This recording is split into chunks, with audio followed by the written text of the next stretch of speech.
Shalom, anak-anakku sekalian, selamat bertemu. Sekalipun kita masih harus belajar secara online, belajar dari rumah. Pak Guru menyampaikan materi dan anak-anak mengikutinya di rumah lewat video pembelajaran. Ya, hari ini adalah pertemuan kita yang ke-8 untuk membahas materi di bab 15, sekaligus juga adalah materi terakhir untuk semester kedua. Jadilah prajurit Kristus. Nah, bagaimana kita harus menjadi prajurit Kristus? Di poin A, ada pantang menyerah. Ya. Tapi sebelum anak-anak lanjut di materi, anak-anak boleh membaca ada sepenggal cerita di halaman 125 buku paket kita, ya. Diceritakan di situ dalam sebuah tayangan televisi. Ada pemandu acara yang mewawancarai sejumlah prajurit yang mengalami cacat akibat perang. Juga diceritakan bahwa prajurit-prajurit itu mereka masih muda, tetapi harus mengorbankan hidup mereka, ya, sampai mereka menjadi cacat demi tugas negara, menjaga kesatuan suatu negara, sama seperti tentara-tentara atau TNI yang kita punya sekarang di Indonesia. Itu mereka bertugas itu sungguh luar biasa untuk menjaga kesatuan Republik Indonesia. Ya, sekalipun mereka cacat akibat perang, tetapi mereka tidak menyerah. Nah, bagaimana dengan prajurit Kristus? Sebagai prajurit Kristus, itu tentunya kita juga harus memiliki semangat pantang menyerah dengan keadaan yang kita hadapi. Anak-anak boleh membaca kitab 2 Timotius pasal 2 ayat 3 sampai ayatnya yang keempat. Sama seperti situasi yang masih kita hadapi sekarang, ya, pandemi COVID-19, kita harus tetap semangat, ya. Kita tidak boleh menyerah, ya.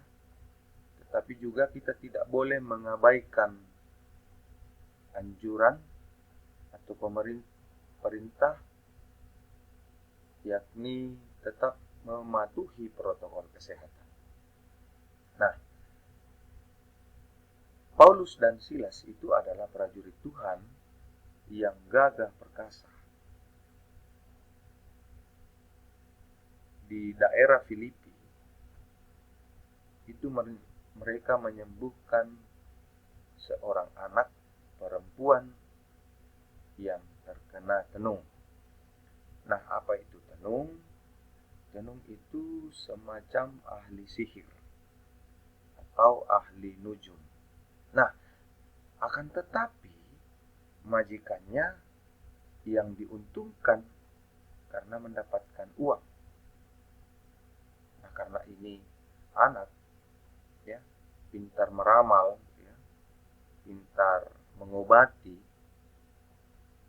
akhirnya majikannya mendapatkan untung dengan memelihara anak perempuan. Tetapi ya, Paulus dan Silas menyembuhkan anak itu, ya, karena Paulus dan Silas tidak rela anak itu diperbudak atau dimanfaatkan. Nah, pada akhirnya Paulus dan Silas dilaporkan oleh majikan anak tersebut kepada para pembesar yang ada di Filipi dan mendapatkan hukum cambuk dengan berbagai macam tuduhan. Ya. Jadi Paulus dan Silas dibuatkan cerita supaya dia dihukum, supaya dia dipenjarakan. Nah, akan tetapi Paulus dan Silas selama dalam penjara, mereka tetap memuji Tuhan. Tuhan pun bekerja. Kemudian Paulus dan Silas itu dibebaskan dan mereka terus mengabarkan Injil hingga ke seluruh Asia Kecil. Jadi Paulus dan Silas ini selalu memuji Tuhan sekalipun mereka berada dalam penjara. Nah, sedikit pengetahuan yang harus kita ketahui bersama, ya. Asia Kecil itu adalah nama Yunani bagi suatu wilayah di Asia Kecil. Nah, pusatnya itu adalah kota Efesus. Ya, jadi mungkin anak-anak berpikir bahwa Asia Kecil itu adalah berada di benua Asia. Tidak, ternyata Asia itu adalah nama Yunani bagi suatu wilayah di Asia Kecil. Nah, pusatnya itu adalah kota Efesus. Nah, dalam kitab-kitab Perjanjian Baru, ya, khususnya dalam kitab Wahyu, istilah Asia yaitu provinsi dari kerajaan Romawi yang terletak di bagian barat Asia Kecil. Nah, ada 7 jemaat di Asia Kecil dalam kitab Wahyu. Yang pertama, jemaat Efesus. Kemudian jemaat Smyrna. Kemudian jemaat Pergamus. Kemudian jemaat Tiatira. Kemudian yang berikut jemaat Sardis. Kemudian yang keenam jemaat Philadelphia, dan yang ketujuh adalah jemaat Laodikia. Ya, jadi itu sedikit gambaran tentang pembahasan Asia Kecil. Jadi tadi diceritakan Paulus dan Silas itu tidak gentar dan terus mengabarkan Injil hingga ke seluruh Asia Kecil. Ya. Nah, di bagian B terus latih imanmu.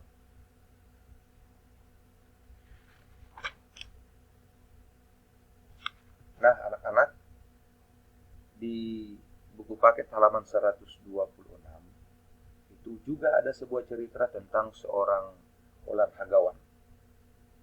Ya. Dengan ketekunan, kegigihan dan kedisiplinan dia berlatih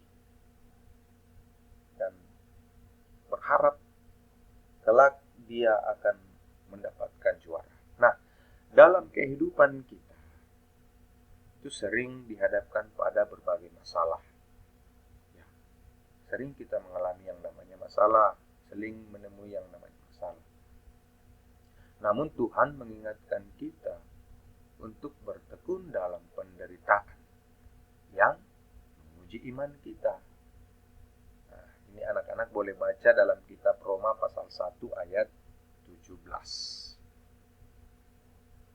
Bagaimana kita harus bertekun dalam penderitaan. Nah, kenapa kita harus bertekun dalam penderitaan? Supaya kita bisa menguji iman kita. Kita tidak akan tiba-tiba menjadi pintar dalam mengerjakan tugas, ya, dalam mengerjakan ulangan harian, dalam mengerjakan soal-soal PTS, pun dalam mengerjakan ujian sekolah nantinya, jika kita tidak pernah melatih diri dengan sungguh-sungguh. Bagaimana melatih diri dengan sungguh-sungguh? Tentunya dengan bertekun dalam belajar. Tetapi ingat, ya, segala bentuk upaya,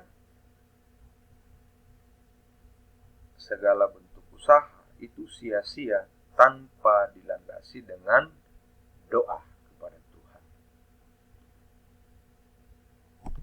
Nah, kemudian di bagian C, lupakan yang di belakang atau melupakan masa lalu, atau biasa dikenal dengan istilah anak-anak sekarang, move on. Ya, anak-anak pasti masih mengingat cerita tentang seorang Saulus yang bertobat. Saulus ini sungguh luar biasa. Sebelum bertobat, Saulus, ya, atau yang kita kenal sekarang dalam Alkitab itu dengan nama Paulus, itu sangat kejam terhadap orang-orang yang menjadi pengikut Kristus. Akan tetapi, apa yang terjadi sekarang, ya, apa yang biasa kita baca dalam Alkitab, Paulus ini sungguh luar biasa pengabdiannya kepada Tuhan. Dia tidak lagi kembali menoleh ke belakang. Dia tetap fokus untuk melanjutkan tugas atau misi yang diemban sebagai pekabar Injil. Nah, tentunya untuk sukses anak-anakku sekalian, itu kita tidak boleh lagi mengingat-ingat masa lalu atau masa di mana pernah kita menderita, pernah ada masalah dan lain sebagainya. Rasul Paulus memberi kita gambaran atau contoh. Nah, kemudian di bagian D, mata tertuju pada Kristus. Nah, di paragraf kedua, itu anak-anak boleh membaca, ya. Seorang pelari yang sedang bertanding di tengah jalan, kemudian tiba-tiba ia keluar dari lapangan dan membeli minuman. Atau tiba-tiba ia keluar lapangan dan duduk di pinggir lapangan karena kelelahan. Nah, seketika itu fokusnya akan hilang. Nah, apakah bisa mencapai finish? Tentu tidak. Nah, dalam kehidupan orang percaya, terus fokus itu berarti mengarahkan hati dan pikiran kita hanya kepada Kristus. Mengapa? Karena Yesus sudah mengasihi kita. Dia bahkan rela mengorbankan dirinya untuk dosa-dosa kita manusia. Maka dari itu anak-anakku sekalian, ya, kita harus tetap fokus, mata harus selalu tertuju pada Kristus yang sudah rela mengorbankan dirinya. Banyak hal yang boleh kita lakukan. Apa yang harus kita lakukan? Tentunya setiap kegiatan, setiap usaha, setiap apa yang harus kita lakukan itu tentunya harus dilandasi dengan doa. Oke, anak-anakku sekalian, tetap fokus dalam belajar, ya, tetap fokus dalam menggapai cita-cita.